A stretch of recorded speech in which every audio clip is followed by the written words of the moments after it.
मैं हूं दीपाली राणा। आप देख रहे हैं योर मनी, पर्सनल फाइनेंस से जुड़ा हमारा स्पेशल शो जो हर रोज हम लाते हैं ताकि अपने व्यूअर्स की मदद कर सकें, उनके पोर्टफोलियो को बेहतर बनाने में, उनके फाइनेंशियल गोल्स को हासिल करने में क्या सही रणनीति होनी चाहिए उसके रिगार्डिंग योर मनी करता है आपको गाइड। तो कोई भी सवाल आपके पास है, आपके इन्वेस्टमेंट रिलेटेड, गोल रिलेटेड, पर्सनल फाइनेंस रिलेटेड, तो आप इस शो में पार्टिसिपेट करके अपने क्वेश्चंस पर हमारे एक्सपर्ट्स की एडवाइस ले सकते हैं। नोट कीजिए तरीका शो में पार्टिसिपेट करने का। आप व्हाट्सएप, ईमेल या सोशल प्लेटफॉर्म के थ्रू जुड़ सकते हैं। व्हाट्सएप नंबर है 7045220000। ईमेल है yourmoney@nwt.com। फेसबुक और एक्स पर जाएंगे तो शो को आप लाइव भी देख सकते हैं, अपने क्वेश्चन पोस्ट भी कर सकते हैं #AskAwaz लिखकर। आज आपकी सभी क्वेरीज को आंसर करने के लिए हमारे साथ फिनफिक्स रिसर्च एंड एनालिटिक्स के फाउंडर प्रबलीन वाजपेयी बनी हुई हैं। प्रबलीन नमस्कार, स्वागत है आपका। और बात करेंगे ओवरसीज इन्वेस्टमेंट की या ओवरसीज म्यूचुअल फंड एक्सपोजर की। और ऑफ लेट हमने देखा है कि जो एशियन इंडाइसेस हैं वो काफ़ी पॉपुलर हुए हैं। तो इसके बारे में थोड़ी सी नॉलेज आपसे लेना चाहेंगे प्रबलीन, व्यूअर्स के पर्सपेक्टिव से, कि जो एशियन मार्केट इंडाइसेस है वो कौन कौन से एग्जिस्ट करते हैं, क्या रेलेवेंस उनकी रहती है अगर हम इंडियन इक्विटी पर्सपेक्टिव से देखें या ग्लोबल मार्केट के पर्सपेक्टिव से देखें। जी नमस्कार दीपाली। एब्सोल्युटली, आई थिंक जैसे हम इंडियन इंडाइसेस को ट्रैक करते हैं वैसे ही जो पॉपुलर इंडिसेस स्पेशली यूएस में हैं वो ज्यादातर इन्वेस्टर्स जानते हैं, जैसे कि नास्डैक हो गया, S&P 500। बट एशियन मार्केट्स जिनको उनमें से कुछ जो सेगमेंट्स हैं वो इमर्जिंग मार्केट्स का हिस्सा भी हैं।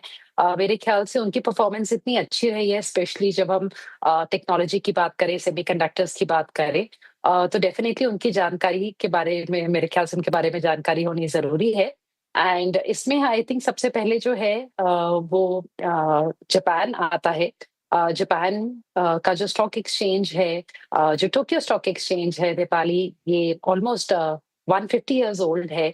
और जो इस टोक्यो स्टॉक एक्सचेंज की परफॉर्मेंस को दर्शाता है वो हमारा निके 225 इंडेक्स है। एंड ये एक जो जापान में लिस्टेड कंपनीज हैं उन टॉप 225 कंपनीज की परफॉर्मेंस को दर्शकों के सामने लाता है, एक इकोनॉमी का ओवरव्यू देता है। इसकी जो शुरुआत थी दीपाली, ये 1950 में हुई थी। एंड जो निके 225 है, इसका जो तरीका है जो इंडेक्स को रन करने का, वो प्राइस वेटेड है, यानी कि वहां पे जो इन्फ्लुएंस है वो मार्केट कैपिटलाइजेशन की जगह प्राइस मूवमेंट से ज्यादा होता है। एंड जापान जैसे हम सब जानते हैं अपनी टेक्नोलॉजी के लिए, स्पेशली ऑटोमोबाइल टेक्नोलॉजी के लिए बहुत फेमस है। सो इस इंडेक्स में हम सारे उन बड़े नामों को देखते हैं, चाहे वो टोयोटा हो, चाहे सोनी हो, चाहे Suzuki, Honda, Mazda, Nissan. And इस टाइम पे अगर हम आज की बात करें तो टेक्नोलॉजी अकेले इस इंडेक्स का करीबन 56% बनाता है, फॉलोड बाय कंज्यूमर गुड्स। तो जापान की इकोनॉमी, उनकी जिस तरीके की जिन सेक्टर्स में उनका योगदान रहा है, वो मेरे ख्याल से बहुत अच्छे से रिप्रेजेंट होता है इस इंडेक्स के द्वारा। एंड निके 225 एक तरीके से एक वो इंडेक्स भी है दीपाली जो दुनिया में सबसे पहले जगता है, because sunrises from the east. And Japan की मार्केट एक तरीके से देखिए तो सबसे पहले उठती है और जो भी ग्लोबल इवेंट्स घटते हैं उसका इन्वेस्टर्स को एक ब्यौरा देती है। तो इनफैक्ट निकेई इंडेक्स के बारे में बताया जो कि जापान मार्केट को रिप्रेजेंट करता है, और कई इंपॉर्टेंट कंपनियों के नाम भी प्रबलीन ने यहाँ पर मेंशन किए। अच्छा प्रबलीन, अगर बाकी और मार्केट्स की बात करें, जैसे चाइना हुआ, हांगकांग हुआ, तो यहाँ के इंडाइसेस के बारे में जानकारी अगर आप व्यूअर्स के साथ शेयर कर सकें। सो चाइना की जब हम बात करते हैं, आई थिंक थोड़ी सी कम ट्रांसपेरेंट है वहाँ का जो इंफॉर्मेशन है दीपाली। बट ऑफ कोर्स जो शंघाई कॉम्पोजिट इंडेक्स है वो 1991 में आया था, और वो जापान और वो सॉरी चाइना के जो ए एंड बी दोनों शेयर्स को दर्शाता है। ए एंड बी जो वहाँ के लिस्टेड शेयर्स हैं, बेसिकली जो ए लिस्ट होती है उनकी, वो उनकी लोकल करेंसी में होती है, और जो उनके बी लिस्टेड होते हैं वो फॉरेन करेंसी में, जैसे यूएसडी में लिस्टेड होते हैं। तो वहां पे पार्टिसिपेशन बाय फॉरेन इन्वेस्टर्स हो सकता है। पर जो शंघाई कॉम्पोजिट इंडेक्स है वो उन दोनों का रिप्रेजेंटेशन है, एक मार्केट कैप बेस्ड इंडेक्स है, और ये एक तरीके से एक बहुत ही कॉम्पोजिट हमें इंफॉर्मेशन देता है कि चाइना की मार्केट्स ऊपर जा रही है, नीचे, या वहाँ पे किस तरीके की मूवमेंट है। चाइनीज़ मार्केट्स कंपैरेटिवली ज़्यादा हम वोलेटाइल बोल सकते हैं, बिकॉज़ वहाँ पे थोड़ा-सा रेगुलेटरी कंट्रोल हमने सालों में देखा है, हायर है as compare to other countries. ये जब 1991 में दीपावली आया था, तब इसका जो बेस वैल्यू थी 100 थी, एंड तब से ये ऑफ कोर्स काफ़ी बढ़ चुका है। ईयर टू डेट देखें तो ये नेगेटिव क्लोज टू 2% है, एज़ कंपेयर टू जापान का जो देखिए हमने 2 टू 5 देखा, वो ईयर टू डेट इस टाइम पे लगभग 29% अप है। सो चाइना में ऑफ कोर्स वहाँ की जो कंपनीज़ हैं वो पूरी इसमें उनकी कॉम्पोज़िशन है, एंड चाइना का ही एक और, अगर हम जैसे नॉट टू फार हांगकांग आ जाता है, तो जो हांगकांग का इंडेक्स है, जो हांगकांग में हम लोग हैंग इंडेक्स को ट्रैक करते हैं, ये एक अर्लियर इंडेक्स रहा है, काफ़ी पुराना है, जो हांगकांग की स्टॉक मार्केट्स को दर्शाता है, जो ज़्यादा ट्रांसपेरेंट है, ज़्यादा फॉरेन इन्वेस्टर्स अगर आप देखें तो चाइना की जगह डायरेक्टली हांगकांग स्टॉक एक्सचेंज को यूज़ करते हैं, एंड ये 1969 का है, सो ज़्यादा पुराना इंडेक्स भी है। ये फ्री फ्लोट मार्केट कैपिटलाइजेशन के थ्रू एक वेटेड स्ट्रैटेजी यूज़ करता है, जो हैंग इंडेक्स है।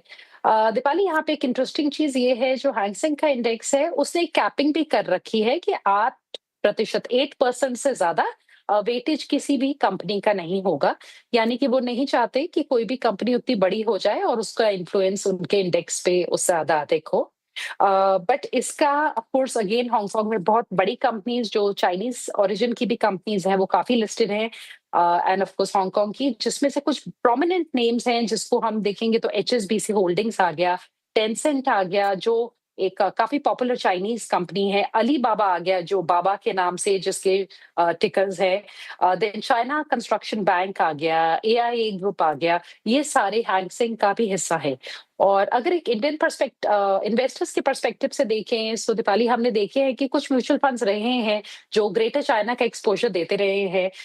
बट एट दिस पॉइंट वो कंपोज़िशन एक क्युमुलेटिव भी दे रहे थे, ताइवान, चाइना एंड हांगकांग की। कुछ सिर्फ हांगकांग की तरफ भी थे। बट जो हमने लिमिट्स ड्राई अप होते हुए देखी है म्यूचुअल फंड्स, उसकी वजह से इस टाइम पे बहुत ज़्यादा ऑप्शंस अवेलेबल नहीं है। सो ये हमारे 3 इंडाइसेस हो गए, एंड हांगकांग का जो इंडेक्स है वो भी year to date negative about 0.5% है, 0.5% नेगेटिव है। ओके। और साथ ही प्रबलीन, दो और इम्पोर्टेंट मार्केट्स बचे हैं, अगर हम एशियन मार्केट्स की बात करें, उनके बारे में भी जानकारी दीजिए, जिसमें ताइवान और साउथ कोरिया का मार्केट शामिल है। जी। सो जैसे हमने चाइना की बात की, दीपाली, इट्स मोर रेगुलेटेड, मतलब थोड़ा-सा गवर्नमेंट कंट्रोल बेसिकली ज़्यादा है, वहाँ रेगुलेटरी थोड़ा-सा एक रिस्क रहता है। On the other hand I think Taiwan and South Korea are much more vibrant और बॉयंट इकोनॉमीज़ हैं। ताइवान डेफिनिटली एक स्पेक्टेक्युलर परफॉर्मेंस रहा है। अगर हम इस साल के अकेले रिटर्न्स की बात करें, सो 54% रिटर्न्स दिए हैं वहाँ के इंडेक्स ने, जिसको हम Taiwan stock exchange capitalisation weighted stock index भी बोलते हैं, टाइएक्स फॉर शॉर्ट, TAIEX जो इसका एक्रोनिम है। और ये उनका first market capitalisation weighted index था, जो ताइवान स्टॉक एक्सचेंज का। और ये ज्यादातर जितनी भी कंपनीज इस टाइम पे ताइवान में लिस्टेड है, मेजॉरिटी कंपनीज को दर्शाता है। जो ताइवान का स्टॉक एक्सचेंज है वही टाइक्स को ओन भी करता है, एंड ये 1970 में लॉन्च हुआ था, जिसका बेस ईयर 1966 लिया गया था। ताइवान को, दीपाली, हम लोग एक बहुत इमर्जिंग मार्केट इकोनॉमी की तरह भी देखते हैं, जो काफी अपॉर्चुनिटी देती है, पर्टिकुलरली हाई टेक्नोलॉजी इंडस्ट्रीज में। और अगर हम इंडेक्स को भी थोड़ी करीबी से देखें, तो हम देखेंगे जो इलेक्ट्रॉनिक सेगमेंट है, जो सेक्टर है, वहाँ पे उसकी वेटेज ऑलमोस्ट 80 टू 83% है, जिसमें ऑफ कोर्स हमारे सेमीकंडक्टर्स आ जाते हैं, अदर इलेक्ट्रॉनिक्स आ जाते हैं, एंड ऑफ कोर्स जो पॉपुलर नेम्स हैं वो है TSMC, जो मेरे ख्याल से सबसे ज्यादा पॉपुलर नेम है। एंड ऑफ कोर्स ताइवान के लिए इंडिया की तरफ से निप्पॉन का एक अलग से एक्सक्लूसिव फंड था, जो ताइवान की मार्केट्स पे एक्सपोजर देता है। अगेन उसमें अभी इस टाइम पे रूटिंग हम नहीं कर सकते उन मार्केट्स में पैसा डालने की, because of the RBI limits. But again Taiwan एक बहुत ही डेवलप्ड मार्केट एनवायरनमेंट और अच्छी एक ईज ऑफ डूइंग बिजनेस देता है। एंड फाइनली आ गया south Korea. South Korea KOSPI जिसको हम बोलते हैं, आई थिंक ये साउथ कोरिया का मेन स्टॉक मार्केट इंडेक्स है, जो वहाँ की ट्रेडेड कंपनीज को दर्शाता है। एंड साउथ कोरिया अगेन एक बहुत ही वाइब्रेंट इकोनॉमी है, टेक्नोलॉजी, मैन्युफैक्चरिंग सब चीज़ों के लिए जाना जाता है end of course the very popular name Samsung जो है वो उसका होम कंट्री है। सैमसंग के ब्रांड से हम सब इंडिया में भी परिचित है। हाइनिक्स हो गया, हुंडई मोटर्स ऑफ कोर्स जो अब इंडिया में भी लिस्टेड है, बट ये ओरिजिनली साउथ कोरियन कंपनी है। सो इन सब का एक बहुत ऑफ कोर्स अच्छा कॉम्पोजिशन है जो हमें साउथ कोरिया की मार्केट दिखाती हैं एंड इस ईयर अकेले even South Korean markets have been up by 54%. So इन पांचों इंडाइसेस में से जापान, साउथ कोरिया, ताइवान ने हमें स्पेक्टेकुलर परफॉर्मेंस दिखाया है, जबकि हैंगसेंग और चाइना थोड़े डल रहे हैं। ओके, तो इनफैक्ट जो भी यहाँ पर बातें हुई हैं ये प्योरली एजुकेशन के पॉइंट ऑफ व्यू से हैं, क्योंकि जब आप मार्केट में इन्वेस्ट करते हैं तो इंडियन मार्केट्स के साथ साथ जो बाहर के मार्केट हैं उनके बारे में भी जानकारी होना चाहिए। और जिस तरीके से प्रबलीन ने समझाया, शायद इससे और इजी तरीका इन इंडाइसेस को समझने का हो भी नहीं सकता। तो आपको बताया है कि किस बाजार का कौन सा इंडेक्स है, कौन सी बड़ी कंपनियां वहां पर लिस्टेड हैं। ये वो कंपनियां हैं जो कि आपको काफ़ी हद तक कुछ कंपनियां इंडियन मार्केट्स में भी लिस्टेड दिखाई देंगी। लेकिन चलिए अब करते हैं व्यूअर्स से बातचीत। रमेश कुमार पहले व्यूअर पंजाब से हमारे साथ कनेक्टेड है सवाल पूछने के लिए। रमेश नमस्कार, पूछे अपना सवाल। हेलो, बताइए रमेश, क्या सवाल है आपका? जी मैम नमस्कार। नमस्ते मैडम, मैंने ये पोर्टफोलियो अपना भेजा है, ये मैं जानना चाहता हूँ कि अगर मैं 10% से स्टेप अप करूँ तो नेक्स्ट 17 ईयर तक ये जो मेरा पोर्टफोलियो वो कैसा रहेगा और इसमें कुछ चेंजेस करने की जरूरत है या नहीं। ओके, तो जो इन्होंने पोर्टफोलियो भेजा है उसमें ये आपने ऑलरेडी पोर्टफोलियो क्रिएट किया हुआ था। एक चीज़ और बताइए रमेश, आप इन फंड्स में कितनी कितनी रकम डाल रहे हैं? क्योंकि 5 फंड्स आपने लिखे हैं, बट कितना डिप्लॉय कर रहे हैं ये आपने मेंशन नहीं किया, जिसमें टाटा गोल्ड ईटीएफ है, क्वांट स्मॉल। किसी में मैम 5500 है, किसी में 5500 है, किसी में 5000 है, ऐसा है। ओके, अंडरस्टूड, ठीक है। तो बेसिकली 5 फंड से प्रबलीन इनके पास Tata gold ETF fund of fund, Quant small cap, ICICI Prudential का large cap fund, Parag Parikh flexi cap, Motilal Oswal mid cap, जैसे इन्होंने खुद मेंशन किया। किसी फंड में 5000 तो किसी में 5500 डाल रहे हैं। टोटल सिपिन की 29,000 रुपए महीने की चल रही है। 7 लाख की पोर्टफोलियो की वैल्यू हो चुकी है। 10 से 12 साल के नजरिए से पोर्टफोलियो क्रिएट किया है। 10% एनुअल स्टेप अप भी करेंगे। तो जानना चाहते हैं कि लंबी अवधि के हिसाब से एग्जिस्टिंग पोर्टफोलियो कैसा है, क्या इनका गोल हासिल 10 से 12 साल में कितनी रकम इकट्ठा कर पाएंगे, कंसीडरिंग 10% एनुअल स्टेप अप भी करेंगे with a value of 7 lakh existing. जी, सो जो रमेश जी का पोर्टफोलियो है दीपाली के in terms of number of schemes बहुत अच्छा है, कॉम्पैक्ट है। सिर्फ 5 स्कीम्स ली है, 29,000 रुपए की एसआईपी कर रहे हैं और इनका जो अभी वैल्यू है वो बहुत ज्यादा अधिक नहीं हुआ है। पर अगर हम 12 साल का होराइजन लेके चले, इज 43 तो प्रॉब्ली 55 इयर्स तक अगर हम लेके चल रहे हैं तो ये 12% के रिटर्न एक्सपेक्टेशंस पे करीबन 1.7 करोड़ तक बना लेंगे, जो मेरे ख्याल से एक बड़ी रियलिस्टिक सी हमने 12% की कैलकुलेशन की है। पर ऑफ कोर्स उस चीज की वैल्यू आज से 12 साल बाद दिवाली ऑलमोस्ट आधी हो जाएगी, यानी कि करीबन आज के 83 लाख के करीब होगी। तो अगर रमेश जी की जो प्लानिंग है वो उनकी रिटायरमेंट को लेके है, तो मेरी छोटी सी सलाह रहेगी उनसे कि अगर आप रिटायरमेंट प्लानिंग कर रहे हैं तो रमेश जी पहले तो आप उल्टा कैलकुलेशन करिए प्लीज कि आपको एक रिटायरमेंट कॉर्पस अपने लिए कैसे कैलकुलेट करना है, जिसमें आज के टाइम पे आपको अपना मंथली एक्सपेंस देखना चाहिए। और एक एग्जांपल अगर हम जोड़ लें तो आज मान लीजिए आपका खर्चा महीने का 50,000 का है, तो जब तक आप 55 के होंगे तब तक ये खर्चा ऑलमोस्ट आपका डबल हो जाएगा 6% की इन्फ्लेशन पे, यानी कि 1 लाख का हो जाएगा। और अगर ऐसा है तो 90 साल के एक टाइम स्पैन के हिसाब से चले तो हमें 4.2 करोड़ की रिक्वायरमेंट होगी आपके लिए। अगर आप 60 पे रिटायर होते हैं तो करीबन हमें 4.8 करोड़ की रिक्वायरमेंट होगी। तो इस कैलकुलेशन को करना बहुत जरूरी है कि आपको एक्चुअली में रिटायरमेंट के लिए कितना पैसा चाहिए, बिकॉज अगर हम इन कैलकुलेशंस के हिसाब से जाते हैं रमेश जी, तब आपको जो अपनी एसआईपीज और इन्वेस्टमेंट्स हैं उनको काफी बढ़ाने की जरूरत रहेगी। आपके पास 12 से 15 साल का एक अच्छा कंपाउंडिंग पीरियड है, इसको आप वेस्ट मत करिए, अपनी डेफिनेटली आप इन्वेस्टमेंट्स को बढ़ाइए। आपकी जो करंट एलोकेशन है वो ठीक है, आपके पास एक स्मॉल कैप है, लार्ज कैप है, फ्लेक्सी कैप है, मिड कैप है। सो इन टर्म्स ऑफ अगर हम मार्केट कैपिटलाइजेशन के हिसाब से देखें तो आपके डिफरेंट मार्केट सेगमेंट्स है वो अच्छा है, आपने गोल्ड भी ले रखा है। पर मेरा कंसर्न सिर्फ इतना रहेगा कि अगर आपके पास एनपीएस, ईपीएफ या पीपीएफ बाकी इंस्ट्रूमेंट्स हैं, तो उनको भी आप जोड़िए। उसके बाद अपने रिटायरमेंट गोल की प्रॉपर्ली प्लानिंग करिए और अपनी इन्वेस्टमेंट्स को जैसा मुझे लग रहा है आपको बढ़ाने की डेफिनेटली ज़रूरत पड़ेगी, आप बढ़ाइए। और यहाँ पे इन्फ्लेशन पे नज़र रखनी और ध्यान रखना बहुत ज़्यादा ज़रूरी है रमेश जी। ओके, तो ये आपके लिए स्ट्रैटेजी बताई गई है। रकम आप लगभग 1.5-2 करोड़ के बीच में कमा लेंगे, लेकिन महंगाई को भी ध्यान में रखें, वो प्रबलीन ने आपको क्लियरली बताया, तो उस हिसाब से रखिए। बाकी आपके जो फंड्स आपने ऑप्ट किए हुए हैं वो बिल्कुल सही हैं, इन्वेस्टेड रहिए आप उन फंड्स के साथ, टाइम टू टाइम अपने पोर्टफोलियो को मॉनिटर करते रहें। लालचंद अगले व्यूअर है हमारे साथ जयपुर से, लालचंद चौधरी। नमस्कार सर, बताइए क्या सवाल है आपका? हाँ जी मैम, नमस्ते। बताइए क्या सवाल है? मैंने मेरा पोर्टफोलियो शेयर किया है और मेरा टारगेट है 1 करोड़। 1 करोड़ का टारगेट है और आपका पोर्टफोलियो जो मैं देख पा रही हूँ लगभग मेरे हिसाब से आपके पास 9 फंड्स हैं। हाँ जी। और अभी आपके पोर्टफोलियो की वैल्यू कितनी है? अभी 15 लाख। ओके, तो बेसिकली इनके पास 9 म्यूचुअल फंड्स है जहां पर 2000 से 3000 की इनकी एसआईपी चल रही है। White Oak Capital Large Cap Fund 3000 per month and similar amount going to White Oak Capital Mid Cap, Franklin India Multi Cap, HDFC Small Cap। Then 2005 funds में है जिसमें ICICI progressive hybrid, Nippon growth mid cap, Axis multi cap, Bandhan small cap, Canara Robeco mid cap और lump sum 65,000 है HDFC mid and large cap में। इस existing portfolio के साथ जो टोटल इनके पास अभी पोर्टफोलियो की वैल्यू है 15 लाख है, 1 करोड़ का टारगेट है 7 सालों में, 22,000 की टोटल सिप। क्या सजेशन? जी, सो दीपाली डेफिनेटली लालचंद जी के पास मेरे ख्याल से स्कीम्स बहुत ज्यादा है। 9 स्कीम्स की सबसे पहले तो हमें जरूरत ही नहीं है इनके पोर्टफोलियो में, और अमाउंट्स छोटे जा रहे हैं, इसको हम थोड़ा सा कंसोलिडेट करना चाहेंगे।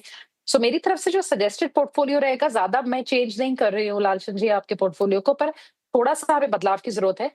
आप मिड कैप में आपने 3-3 ले रखे हैं, आप निपॉन को कंटिन्यू कर लीजिए।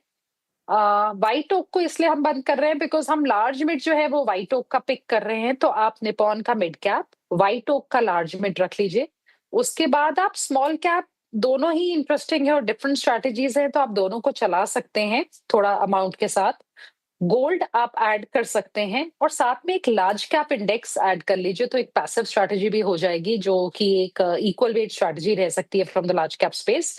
मेरे ख्याल से इतने फंड्स के साथ आपका पोर्टफोलियो बहुत है। अभी आपको मल्टी कैप्स की जो आपने एग्रेसिव हाइब्रिड एक्टिव एफओएफ ले रखा है, ये बाकी सारे इतने फंड्स की हमें रिक्वायरमेंट ही नहीं है। सो आप प्लीज इसको थोड़ा कंसोलिडेट करिए। So continue with Nippon mid, White Oak large and mid, and एक हम लार्ज कैप इंडेक्स ऐड कर रहे हैं, दोनों स्मॉल कैप कंटिन्यू कर रहे हैं और हम गोल्ड को ऐड कर रहे हैं। जहां तक आपके लक्ष्य की बात है, आपका स्पेसिफिक होराइजन मुझे नहीं पता है नहीं है, बट अगर आपने अमाउंट्स हम ये लेके चले तो मैं आपको ये बता देती हूँ आप डिफरेंट टाइम पीरियड्स में कितना बना पाएंगे।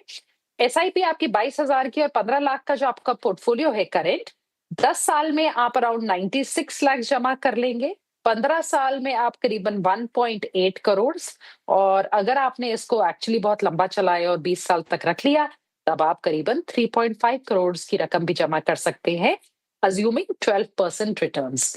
तो आप वैसे तो राइट ट्रैक पे लग रहे हैं, आपका अच्छा अमाउंट है, वैल्यू आपके पोर्टफोलियो की, एसआईपी भी आपकी अच्छी है, पर पोर्टफोलियो को अभी से ही थोड़ा कॉम्पैक्ट और कंसोलिडेट करके चलिए, वो अच्छा रहेगा ओवरऑल। ओके, तो ये रही आपके लिए सलाह। आपके पोर्टफोलियो में बदलाव रेकमेंड किए गए हैं। 4 फंड्स रखिए, काफी होंगे। बाकी 5 फंड से निकलने की सलाह है जिसमें White Oak capital mid cap, Franklin India multi cap, ICICI progressive hybrid, Axis multi cap और कैनरा रोबैको मिड कैप शामिल है। बाकी 4 फंड रखिए पोर्टफोलियो में। ये सजेशन है आपके लिए। रुकना इसी के साथ एक ब्रेक के लिए, लौटेंगे तो कुछ और व्यूअर से करेंगे बातचीत, फिर वापस आते हैं। हैं योर मनी और आपकी सभी क्वेरीज को आंसर करने के लिए हमारे साथ हैं प्रबलीन वाजपेयी जो कि फाउंडर है फिनफिक्स रिसर्च एंड एनालिटिक्स की। बात करते हैं अगले व्यूअर के साथ, और हमारे साथ अभय पांडे दिल्ली से मौजूद है अपने क्वेश्चन पूछने के लिए। अभय नमस्कार, पूछिए अपना सवाल।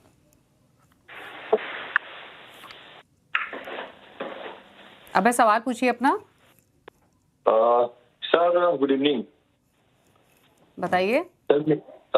मेरा सर ना प्रेजेंट जो है पोर्टफोलियो 25 लाख हो चुका है और 5 स्कीम में 30,000 में एसआईपी कर रहा हूँ, पराग पारी ठीक है। फ्लेक्सी कैप है 7, पराग पारी फ्लेक्सी कैप है 7,000, HDFC मिड कैप है 7,000, निप्पॉन इंडिया लार्ज कैप है 6,000, एक्सिस स्मॉल कैप है 5,000 and Motilal Oswal large and mid cap है 5,000।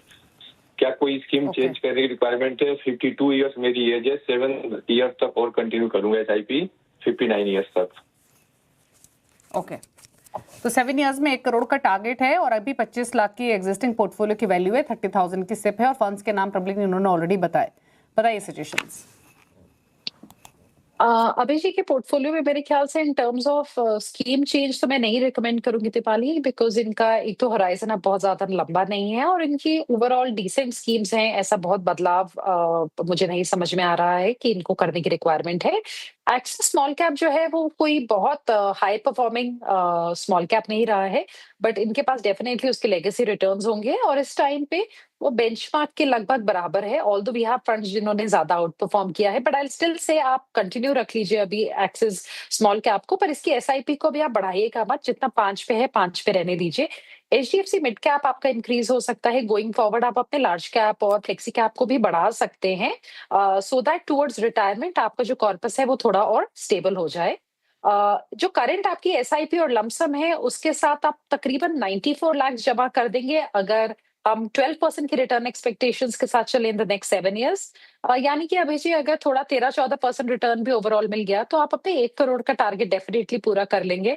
पर एक बार मैं रिपीट करना चाहूंगी, क्योंकि ये आपका रिटायरमेंट कॉर्पस की तरफ मुझे लग रहा है आप वर्क कर रहे हैं, तो प्लीज अपनी एक बार आप प्रॉपर्ली रिटायरमेंट प्लानिंग जरूर करिएगा, जहां पे आपका घर के खर्चे के हिसाब से फॉर द नेक्स्ट 20-30 इयर्स जो आपको एक्चुअली पैसा चाहिए उसको आप वर्कआउट करें एंड अकॉर्डिंगली अपनी इन्वेस्टमेंट्स को बढ़ाएं अगर रिक्वायरमेंट है तो पोर्टफोलियो में बदलाव की जरूरत नहीं है और अपने गोल के नजदीक भी आप पहुंच जाएंगे। 94 लाख के आसपास आप मान के चले मिल जाएंगे। थोड़ा भी SIP बढ़ाएंगे तो आपका गोल कंफर्टेबली हासिल हो सकता है। तो इन्वेस्टेड रहिए इसी पोर्टफोलियो में, बट मॉनिटर करते रहिए। तो ये तो राय रही अभय के लिए। पूछ लेते हैं प्रबलीन के टॉप 4 फंड्स। प्रबलीन बताइए आपके रिकमेंडेशंस। बहुत सिंपल 4 रिकमेंडेशंस हैं इस बार दीपाली। लार्ज कैप में मेरा अगेन जो इक्वल वेट स्ट्रैटेजी है, एक इंडेक्स। मिड कैप में निफ्टी 150 इंडेक्स फंड हो गया। आप किसी भी दोनों को आप किसी भी अच्छे फंड हाउसेस का ले सकते हैं बिकॉज इंडेक्स स्ट्रैटेजीज है। एक वैल्यू फंड ICICI का एंड HDFC स्मॉल कैप जो काफी पुराना और time tested small cap fund है वो। सो सारे चारों एक सिंपल पोर्टफोलियो बनाएंगे आपका with 2 active and 2 passive strategies. एक स्मॉल, एक मिड, एक लार्ज फंड और एक वैल्यू कॉन्ट्रा स्ट्रैटेजी हो जाएगी। तो ये रहे प्रबलीन के टॉप 4 फंड्स आपके स्क्रीन पर और इनके साथ आप कंप्लीट पोर्टफोलियो क्रिएट कर सकते हैं। वेल, थैंक यू प्रबलीन आने के लिए शो में और सभी क्वेरीज को आंसर करने के लिए। इसी के साथ थैंक यू सो मच। खबरें जारी हैं। नमस्कार।